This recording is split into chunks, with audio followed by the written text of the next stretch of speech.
हालांकि इनके फैमिली वालों को एतराज़ था, लेकिन इन्होंने सबको रिटेन किया। इसके अलावा सबसे बड़ी गलती थी, सबसे बड़ी भूल थी इनकी 1290 में मलिक छज्जू का रिवोल्ट। मलिक छज्जू का रिवोल्ट जो है दोस्तों इतना कॉमेडी है और इतनी हंसी आपको आएगी सुनकर के। ऐसा बताया जाता है कि 1290 में कारा में एक विद्रोह खड़ा हुआ था मलिक छज्जू के द्वारा। मलिक छज्जू जो है वो असल में बलबन का भतीजा हुआ करता था और इसने बोला कि इस दिल्ली सल्तनत पे जो है हुकूमत मेरी होनी चाहिए, इस पे हक़ मेरा है। उसने 1290 में जो है कारा में रिवोल्ट छेड़ दिया। जलालुद्दीन खिलजी ने अपने बेटे अली गुरशस्प को भेजा और उसने विद्रोह को जो है दबा दिया और फाइनली मलिक छज्जू को जो है उन लोगों ने फटे हाल में, फटे कपड़े, बुरी हाल में लाके पेश किया था और सुल्तान ने बोला कि हमें देखा नहीं जा रहा है, मैं इसको देख नहीं पा रहा हूँ, ऐसे हटाओ हटाओ हटाओ इसको, हमने माफ़ कर दिया। अब ये देख कर के लोगों ने बोला कि भाई आपके ख़िलाफ़ विद्रोह इसने किया था, आप कैसे माफ़ कर सकते हैं। इतना ही नहीं दोस्तों, इसके अलावा भाई साहब ने मलिक छज्जू को जो है इन्होंने रात के खाने पर दावत दी थी, बुलाया कि तुम आओ हमारे साथ बैठ के डिनर करो। आप सोचिए, एक इंसान जो आपके ख़िलाफ़ विद्रोह कर रहा है, आप उसको अपने साथ खाना खिला रहे हैं।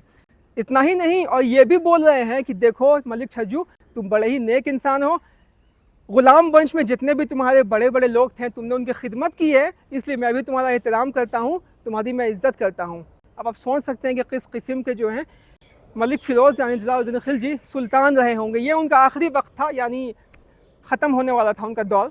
और इसके अलावा उनकी यूनिवर्सिटी जो है दोस्तों यहीं पे ख़त्म नहीं होती है। हुल्लेगू खान जो है वो असल में एक मंगोल राजा था, उनका पोता अब्दुल्ला ने हमला यहाँ पे किया था और उस हमले में जो है अली गुरशस्प और आरकली ने मिल कर के इसको भी दबा दिया था और 4000 मंगोलों को सुल्तान के सामने ला कर के पेश किया। और मालूम है सुल्तान ने क्या किया?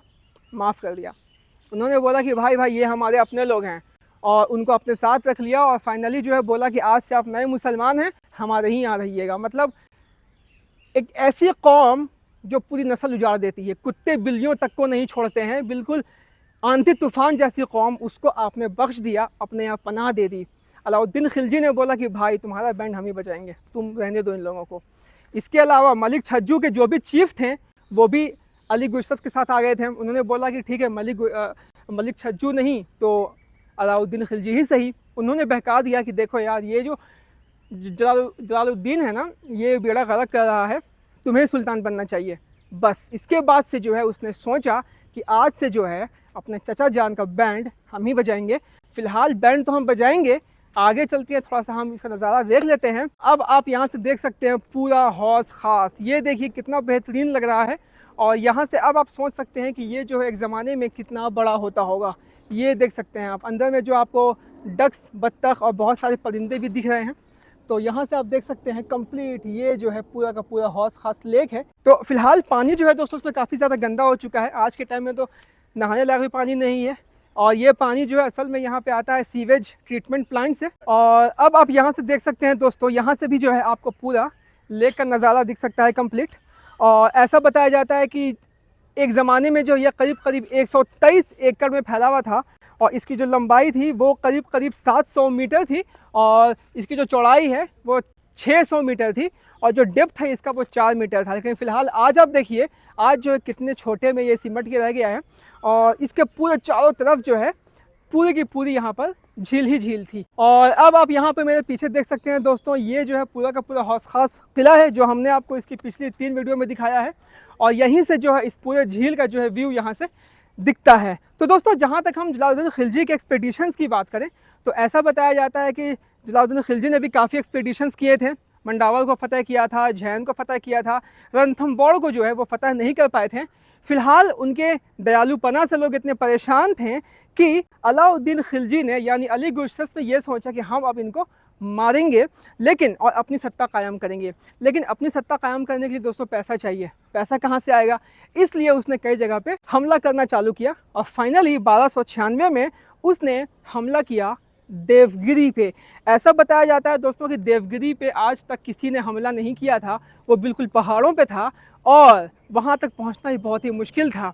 लेकिन चूँकि अलाउद्दीन खिलजी बहुत ही डिप्लोमेटिक था, वो ये बोल के घुस गया कि हम जो हैं सिर्फ मिलने के लिए यहाँ पे आए हैं और फाइनली उसने वहाँ पे हमला बोल दिया और वहाँ से धन दौलत सब कुछ लूट करके वो वापस आया और देवगिरी के राजा ने ये बोला, हम जो आपको पैसे ही भेजते रहेंगे, हर साल आपको पैसे पहुँच जाएंगे। इनको वहाँ से हाथी घोड़े धन दौलत सब कुछ मिला और सब कुछ लेकर के जो है अलाउद्दीन खिलजी पहुँचा कारा।